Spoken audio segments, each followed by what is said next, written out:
Hi, and welcome to Hanovi Global Network.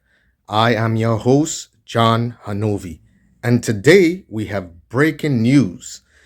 We are going to take a look at something that many in the mainstream media has totally neglected.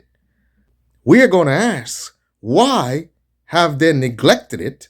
It's something that's very significant and it concerns Nikki Haley. We would also show you how much the level of double standard and hypocrisy pervades the mainstream media. Now, based on what we're seeing, it is obvious that there are allegations that Nikki Haley might have engaged in extramarital affairs and probably was involved in trysts in the back of Cadillacs, and she was parading with her alleged lovers all over town. Now, just think for a second. If this was Donald Trump, it would have been plastered all over the media. It would have been breaking news. It would have been constantly cycled, and you would not have heard the end of it until November 2024. A matter of fact, it didn't have to be Donald Trump. Just had it been any man that engaged in anything remotely close to what it is alleged that Nikki Haley engaged in, boy oh boy, I assure you that no one would have forgotten about it. But it's obvious that the media mob, which is an arm of the Democrat Party, obviously has buried it because, of course, they would love to see nothing better than Nikki Haley defeating Trump. But boo, it's not going to happen. Confirming what was apparently an open secret in South Carolina, new reporting from the Daily Mail alleges former governor and current GOP hopeful Nikki Haley had affairs with her communications consultant and a married lobbyist prior to becoming the Palmetto State's chief executive. Two eyewitnesses, Will Folks and Larry Marchant, signed affidavits in 2010 alleging they had a sexual relationship with Haley before she went on to become governor. Haley has previously denied the affairs, though GOP insiders in South Carolina allege the affairs were, quote, brazen and widely known.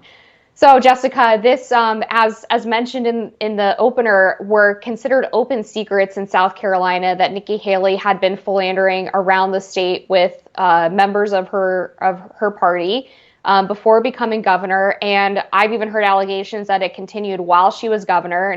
Now, if Donald Trump had squeezed a woman's hand a little tight while shaking her hand, oh boy, you would have heard about it. Oh, yes, that's sexual harassment. Oh yeah. Look what happened in the 2016 campaign.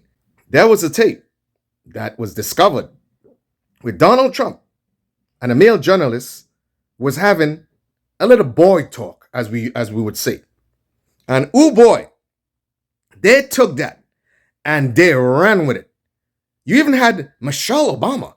Oh my God. Oh, look, don't you understand what he was saying on the tape? He was encouraging the R towards women. And boy, oh boy, she went on a tirade. She's like, oh, how could you support a man that encourages the R against women? But let me tell you something that is obviously clear. These people don't care anything about morality. What they care about is greed and hyenic power. This is the hallmark of these people who pretend themselves to be beacons of morality, but they care nothing about morality. They intermittently use morality to gain power, and only when it fits their narrative, and only when it is used to sabotage their opponents. This is how they use this. These people are devious, dangerous people. And if you have not realized that by now, The handling of the alleged affairs of Nikki Haley, okay, which in some cases people have acknowledged, okay, the other parties involved have acknowledged that this might have happened. Not might, but actually happened, and have described in somewhat detail as to places and things that were engaged in. But where is the outrage? Where is the outrage? If it was a Republican male politician, or even a Democrat male politician, for that matter, you would have not heard the last of this. This would have been talked about until your eardrums busted. But this is the double standard. This is the utter hypocrisy that exists in the world. And even other male politicians should come forward and say, wait, this is something that needs attention. But you know why they don't do it? Do you know why they don't do it? Because they're scared. They are scared that they'll be accused of bullying. Oh, why are you bullying the woman? Oh, she might have been having marital problems, and they would have created every single reason why she did it. They would have made every single excuse why she did it. But men are absolutely held to the different standard. So when I tell you that most men in this world, okay, are pretty much metrosexuals and feminists, because if they had some C and B, they would have come and said, no. We're not going to let Nikki Haley get away with this. If it's alleged, then we should take a look at it. But boy, oh boy, they are more than happy to bury the story.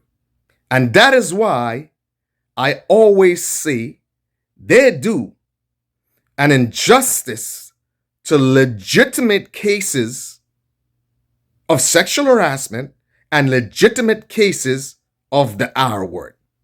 They make it hard to believe legitimate cases, especially when they use non-existent cases for political advantage. These are dangerous people.